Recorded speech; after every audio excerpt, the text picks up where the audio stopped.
नमस्कार। चुनावी चाल में एक बार फिर से आपका स्वागत है। आज हम बात करेंगे कांग्रेस की महागठबंधन में भूमिका की कि आखिर कांग्रेस का रोल क्या था महागठबंधन में और इस रोल को निभाने में वो किस हद तक असफल हो गई, फेल हो गई, जिसका नतीजा ये निकला कि जीतन राम मांझी को महागठबंधन छोड़ना पड़ा।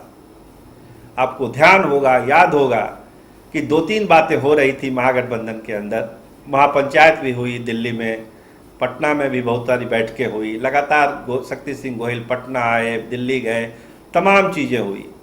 दो तीन मसले थे। पहला था कि कोऑर्डिनेशन कमेटी बनाना है, दूसरा करना है कि सम्मानजनक सीटों पर एक फैसला लेना है।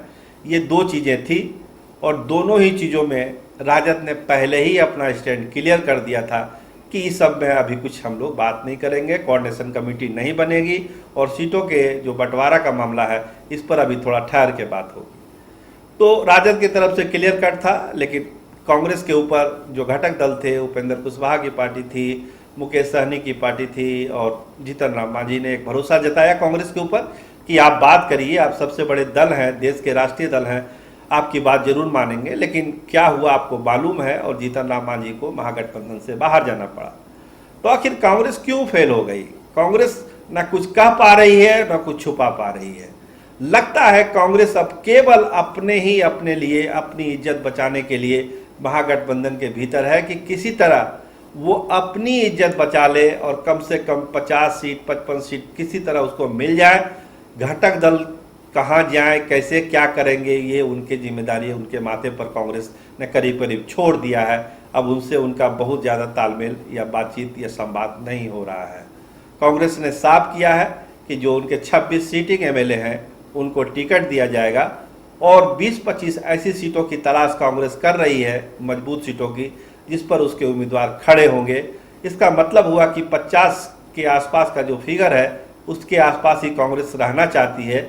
अब अंतिम फैसला तो राजद आला कमान को करना है, लालू प्रसाद जी को करना है कि इन 50 सीटों पर भी राजद तैयार होता है या नहीं होता है, या ये संख्या 50 से नीचे जाएगी। कांग्रेस ने एक बात कही है और वो बात मोटे तौर पर आरजेडी की तरफ से भी कही जाती है कि वाम दलों को जोड़िए, वाम दलों को साथ लाइए और वाम दलों के साथ हम लोग 2020 के चुनाव में जाएं तो फायदा होगा हम लोगों को, पिछली गलती को ना दोहराया जाए। तो कांग्रेस ने भी अपने तरफ से वाम दलों के लिए एक न्योता दिया है, रास्ता खोला है कि उनसे भी बात होगी और उनको भी महागठबंधन में शामिल किया जाएगा। तो ये परिस्थिति पैदा होती है तो फिर जो दो घटक दल और हैं, रालोसपा और मुकेश सहनी, उनकी सीटों की संख्या और कम हो सकती है अगर वाम दल आते हैं तो। जीतन राम मांझी के जाने से एक स्कोप खुला है, लेकिन कांग्रेस का अपना 55 सीटों का दावा है, जैसा मैंने आपको बताया ही। बाकी अगर वाम दल आ जाते हैं तो कुछ सीटें उनको देनी पड़ेगी, फिर रालोसपा है और मुकेश सहनी है।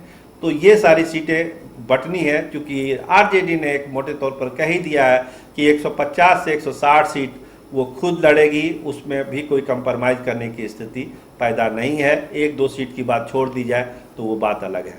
कहने का अर्थ ये है कि अब जो महागठबंधन के दल हैं वो अपनी लड़ाई खुद अब लड़ने के लिए मजबूर हो चुके हैं और उन्होंने अपना प्रयास भी शुरू कर दिया है। मुकेश सहनी इसमें आगे हैं। उन्होंने कहा है कि भाई हमारी बातचीत तेजस्वी यादव से हो गई है और सीटों को लेकर अब हमारे और आरजेडी के बीच में कोई भी डिफरेंसेस नहीं है। रालोसपा ने भी करीब करीब मोटे तौर पर अपना होमवर्क किया है और वो भी अब तेजस्वी यादव के डायरेक्ट संपर्क में, जगदानंद सिंह के डायरेक्ट संपर्क में है और अपनी चीज़ों को वो फाइनलाइज करना चाहते हैं, क्योंकि ये दोनों दल अब जान चुके हैं कि कांग्रेस के भरोसे रहने से उनको नुकसान के अलावा और कुछ नहीं हो सकता है। इसलिए कांग्रेस अपना घर बचा रही है और जो दूसरे घटक दल हैं चाहते हैं किसी तरह कुछ सीटें उनको मिल जाए, क्योंकि अब उनके पास ऑप्शन बहुत कम है। राजद शुरू से चाह रहा था कि इनको समय कम दिया जाए, कम से कम समय दिया जाए ताकि वो बार्गेनिंग कम से कम कर सके, क्योंकि अब चुनाव एकदम नज़दीक आ गया है। तो इसलिए मुकेश सहनी, रालोसपा और कांग्रेस के पास समय बहुत कम है। इसलिए राजद जो भी तय करेगा मोटे तौर पर उसको मानने के लिए ये घटक दल भी बाध्य है, मजबूर हैं, लाचार हैं। इसलिए उसमें बहुत ज़्यादा अब मोल भाव और जिग होना नहीं है, वो मोटे तौर पर तय हो जाएगा अगर उनको महागठबंधन में इन दलों को रहना है तो। वाम दल के लिए जो है खुला विकल्प है, उनसे बातचीत चल रही है, जल्द ही वाम दल के बारे में एक डिसीजन ले लिया जाएगा। तो जो चीजें हुई उससे साफ हुआ कि कांग्रेस जो है एक बड़ी जो भूमिका उनको दी गई थी घटक दलों से, उसको निभाने में वो पूरी तरह फेल हो गई और केवल अब अपनी सीटों के लिए ही वो भाग दौड़ कर रही है। जो सहयोगी दल थे राजसपा और मुकेश सहनी, वो अपनी लड़ाई अब खुद लड़ रहे हैं, तेजस्वी यादव से सीधी बातचीत कर रहे हैं। अब उनको लगता है कि अब कांग्रेस के भरोसे रहने से उनको नुकसान के अलावा कुछ नहीं हो सकता है, इसलिए अपनी बात वो खुद राजद नेतृत्व तक पहुंचा रहे हैं और बातचीत का सिलसिला अब जारी है। कहने का ये मतलब हुआ कि अब अपने अपने स्तर से लोग अपनी समस्या को सुलझाएंगे और जल्द ही एक ऐलान हो सकता है कि कौन कितनी सीटों पर चुनाव लड़ेगा, लेकिन ये सारा चीज होगा तब जब चुनाव का नोटिफिकेशन आ जाएगा। तो हालांकि आंतरिक तौर पर इन दलों को बता दिया जाएगा कि आपको इतनी सीटें हैं, आपकी कौन कौन सी सीट है, लेकिन इसका औपचारिक ऐलान चुनाव की घोषणा के बाद ही किया जाएगा और हो सकता है कि चरणबद्ध तरीके से भी किया जाए, लेकिन जो शीर्ष नेतृत्व है उनके सामने ये संवाद कर लिया जाएगा कि किसके खाते में कितनी सीट गई और कौन कौन सीटें गई। तो ये है महागठबंधन की अब तक की स्थिति। अब देखना है कि जो घटक दल हैं वो कितने सीटें पाने में सफल होते हैं और राजद अपनी शर्तों को मनवाने में कितना सफल हो पाता है। तो चुनावी चाल में आज के लिए इतना ही।